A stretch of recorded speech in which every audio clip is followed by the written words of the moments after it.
Abakolosayi igice cya mbere dusome dore ku murongo wa mbere.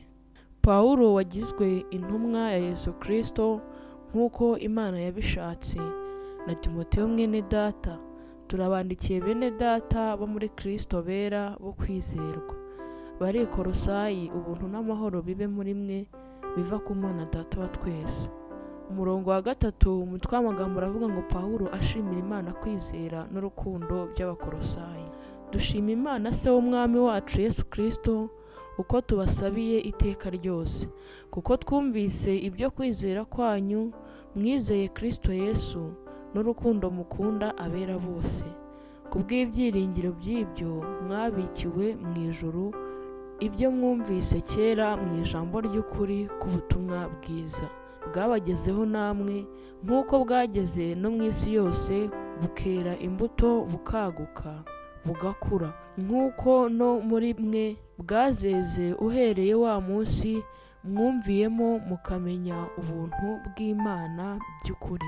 Nk'uko mwigishijwe na Epafura, umugaragu mugenzi wacu dukunda, wababereye umukozi ukiranuka wa Kristo wo kubagaburira ibye, kandi watubwiye iby'urukundo rwanyu muheshwa n'umwuka. Nicyo gituma tudasiba kubasabira uhereye igihe twabyumviye, twifuza ko mwuzuzwa ubwenge bwose bw'umwuka no kumenya kose, ngo mumenye neza ibyo Imana ishaka.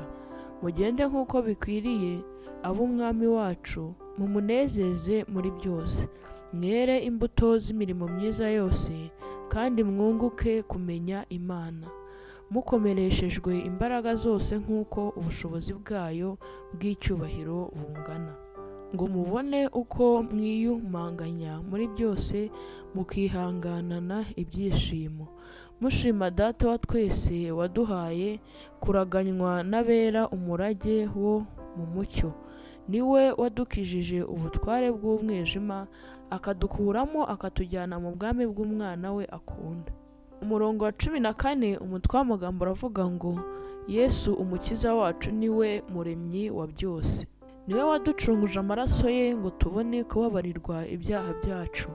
Ni nawe shusho y'Imana itaboneka, niwe mfura mu byaremwe byose, kuko muri we arimo byose byaremewe, ari ibyo mu ijuru cyangwa ibyo mu isi, ibiboneka n'ibitaboneka, intebe z'ubwami n'ubwami bwose, n'ubutware bwose n'ubushobozi bwose. Niwe wabiremye byose, kandi rero ni nawe byaremewe. Yabanjirije byose, kandi byose bibeshwaho nawe. Niwe mutwe w'umubiri, niwe torero, kandi niwe tangiriro, ni imfura yo kuzuka mu bapfuye, kugira ngo abe uwa mbere uhebuje byose. Kuko Imana yashimye ko kuzuka kwayo kose kuba muri we, kandi imaze kuzanisha amahoro amaraso yo ku musaraba we, imwiyungisha n'ibintu byose, ari ibyo ku isi cyangwa ibyo mu ijuru. Namwe abari baratandukanijwe n'Imana kera, mukaba mwari abanzi bayo mu mitima yanyu no kubw'imirimo mibi, none yiyungishije namwe urupfu rw'umubiri we, ngo abashyire imbere yayo muri abera n'abaziranenge mutagawa. Niba muguma mu byo twizera, mwubatswe neza ku rufatiro, mutanyeganyega kandi mutimurwa, ngo muvanwe mu byiringiro biheshwa n'ubutumwa mwumvise, mwabwirijwe mu baremwe bose bari munsi y'ijuru, ari bwo njyewe Pawulo nahindukiye umubwiriza wabwo. Umurongo wa 24, umutwe w'amagambo uravuga ngo umurimo no kurwana bya Pawulo mu busonga bwe. None nishimiye amakuba yanjye yo ku bwanyu, kandi ibyasigaye ku bya Kristo yababajwe, mbishoboje ubwenge mu mubiri wanjye, kubw'umubiri we ari wo torero, iryo nahindukiye umubwiriza nkurikije ubusonga Imana yampaye ku bwanyu, kugira ngo mbwirize abantu ijambo ry'Imana ryose, ari ryo bwa bwiru bwahishwe uhereye kera kose n'ibihe byose, ariko none bukaba bwarahishuriwe abera bayo. abo Imana yashimiye kumenyesha ubutunzi bw'ubwiza bw'ubwo bwiru bwageze mu banyamahanga, ari bwo Kristo uri muri mwe, ari byo byiringiro by'ubwiza. Niwe twamamaza, tuburira umuntu wese, tumwigisha ubwenge bwose, kugira ngo tumurikire Imana umuntu wese amaze gutunganirizwa rwose muri Kristo. Icyo ni cyo gituma nkora cyane, ndwanana umwete nk'uko imbaraga ze zinkoreramo cyane. Abakolosayi ibice 2 dusome dore ku murongo wa mbere. Ndashaka ko mumenya uburyo mbarwanira intambara, mwebwe n'ab'i Lewukadiya ndetse n'abatarambona ku mubiri bose, kugira ngo imitima yabo ihumurizwe, ubwo bafatanirije hamwe mu rukundo, ngo bahabwe ubutunzi bwose bwo kumenya neza mu mitima yabo, bamenye ubwiru bw'Imana ari bwo Kristo. Muri we nimo ubutunzi bwose bw'ubwenge no kumenya byahishwe. Umurongo wa 4, umutwe w'amagambo uravuga ngo imbuzi ku byerekeye inyigisho z'ibinyoma. Mvugiye ibyo kugira ngo hatagira ubashukisha amagambo yoshya, kuko nubwo ntari kumwe namwe ku mubiri, ndi kumwe namwe mu mutima. Nishima kandi mbona gahunda zanyu nziza n'uburyo mushikamye mu byo kwizera Kristo. Nuko rero nk'uko mwakiriye Kristo Yesu umwami wacu, abe ariko mugendera muri we, mushoreye imizi muri we kandi mwubatswe muri we, mukomejwe no kwizera nk'uko mwigishijwe, mufite ishimwe ryinshi risesekaye. Mwirinde hatagira umuntu ubanyagisha ubwenge bw'abantu n'ibihendo by'ubusa bikurikiza imihango y'abantu, iyo bahawe na ba sekuruzaho akarande, kandi bigakurikiza imigenzereze ya mbere y'iby'isi, bidakurikiza Kristo. Nyamara muri we niho hari kuzura k'ubumana kose mu buryo bw'umubiri, kandi mwuzuriye muri we, ari we mutwe w'ubutware bwose n'ubushobozi bwose. Muri we nimo mwakebewe mukebwa, muri we nimo mwakebewe gukebwa kutari ukw'intoki, ahubwo ni ugukebwa kuva kuri Kristo, ariko kwiyambura umubiri w'ibyaha bya kamere, kuko mwahambanywe nawe n'umubatizo, kandi nimo mwazuranywe nawe kubwo kwizera imbaraga z'Imana yamuzuye mu bapfuye. Kandi ubwo mwari mupfuye muzize ibicumuro byanyu no kudakebwa kw'imibiri yanyu, yabahinduranye bazima nawe, imaze kutubabarira ibicumuro byacu byose, igahanagura urwandiko rw'imihango rwaturegaga, ikarudukuzaho kurubamba ku musaraba. Kandi imaze kunyaga abatware n'abafite ubushobozi, ibahemura ku mugaragaro, ibivuga hejuru ku bw'umusaraba. Nuko rero ntakagire ubacira urubanza ku bw'ibyo murya cyangwa ibyo munywa, cyangwa ku bw'iminsi mikuru, cyangwa kubwo kuziririza imboneko z'ukwezi cyangwa amasabato, kuko ibyo ari igicucu cy'ibizaba, naho umubiri wabyo ufitwe na Kristo.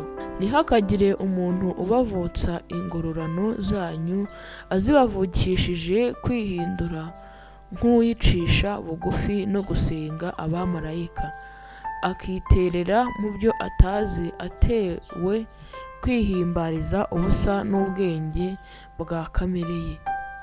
Ntiyifatanye na wa mutwe ari wo mubiri wose, uvanaho gukura kwawo gutangwa n'Imana, ugatangwa n'ibyo ingingo n'imitsi bitanga, ugateranywa neza nabyo.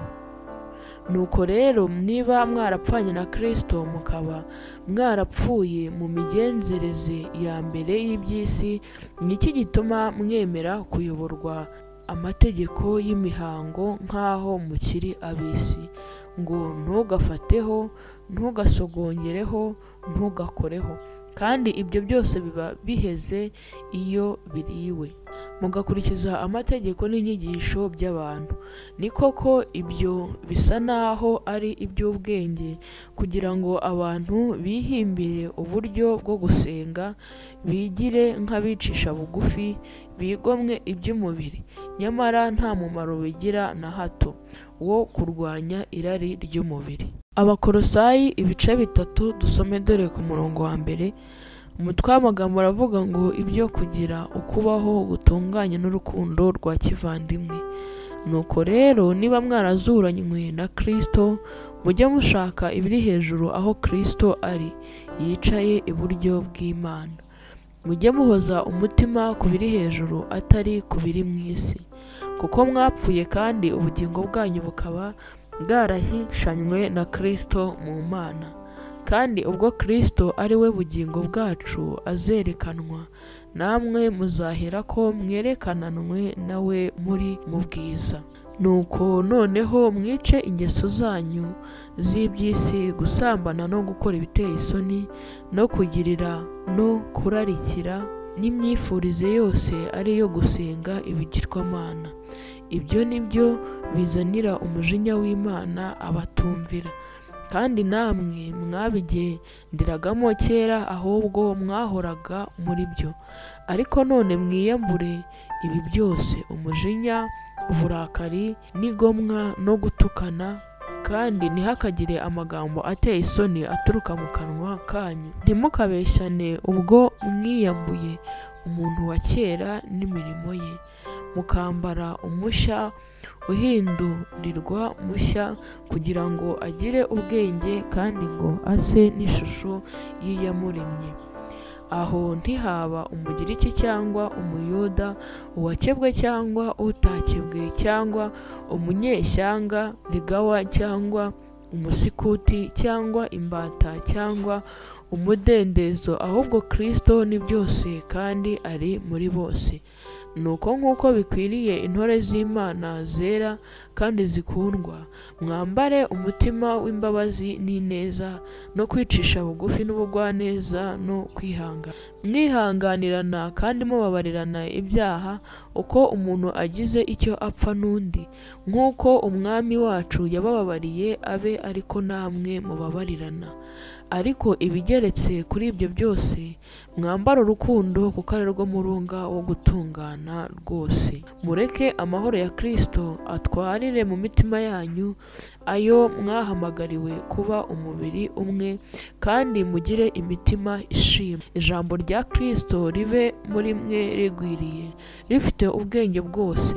Mwigishanye, muhugurane muri zaburi n'indirimbo n'ibihimbano by'umwuka, muririmbirana Imana ishimwe mu mitima yanyu. Kandi icyo muzavuga cyose n'ibyo muzakora, mujye mubikora byose mu izina ry'Umwami Yesu, mushima Imana Data wa twese ku bw'uwo. Umurongo wa 18, umutwe w'amagambo uravuga ngo inshingano y'ab'urugo. Bagore, mugandukire abagabo banyu nk'uko bikwiriye abari mu Mwami wacu. Bagabo, namwe mukunde abagore banyu, ntimubasharirire. Bana, mwumvire ababyeyi banyu muri byose, kuko ibyo ari byo Umwami ashima. Base, ntimukarakaze abana banyu batazinukwa. Mbata, mwumvire ba sobuja bo ku mubiri muri byose, ntimubakorere bakibareba gusa ngo muse n'abanezeza abantu, ahubwo mubakorere mutaryarya mu mitima yanyu, mwubaha Imana. Ibyo mukora byose mubikore mubikuye ku mutima, nk'abakorera sobuja mukuru badakorera abantu. Muzi yuko muzagororerwa nawe muhawe wa murage, kuko mukorera sobuja mukuru Kristo. Ariko ukiranirwa aziturwa nk'uko yakiraniwe, kandi ntihariho kurobanurwa ku butoni. Abakolosayi ibice 4 dusome dore ku murongo wa mbere. Ba shebuja, mugirire imbata zanyu ibitunganye n'ibikwiriye, kuko muzi yuko namwe mufite sobuja uri mu ijuru. Mukomeze gusenga muba maso mushima, kandi natwe mudusabira, kugira ngo Imana idukingurire urugi rwo kuvuga ijambo ryayo, tuvuge ubwiru bwa Kristo ubwo nabohewe. kugira ngo mbwerekane nk'uko nkwiriye kuvuga. Mugendere mu bwenge ku byo mugirira abo hanze, mucunguze uburyo umwete. Ijambo ryanyu rifatanye iteka n'ubuntu bw'Imana risize umunyu, kugira ngo mumenye uko mukwiriye gusubiza umuntu wese. Umurongo wa 7, umutwe w'amagambo aravuga ngo intashyo. Tukiko mwene data ukundwa w'umubwiriza w'iby'Imana ukiranuka, ni umugaragu mugenzi wanjye ukorera mu Mwami wacu. Azababwira ibyanjye byose. Niwe mbatumyeho kubw'ibyo ngo mumenye ibyacu kandi ahumurize imitima yanyu. Mutumanye na Onesimo mwene data wo kwizerwa kandi ukundwa, mwene wanyu bazabamenyesha ibyino byose. Arisitariko uwo tubohanywe arabatashya, na Mariko mwene se wabo wa Barinaba arabatashya nawe. Uwo ni we mwategetswe, naramuka aje iwanyu muzamwakira. Na Yesu witwa Yusito arabatashya. Abo ni bo bonyine bo mu bakebwe bakorana nanjye kubw'ubwami bw'Imana, kandi bamaze umubabaro.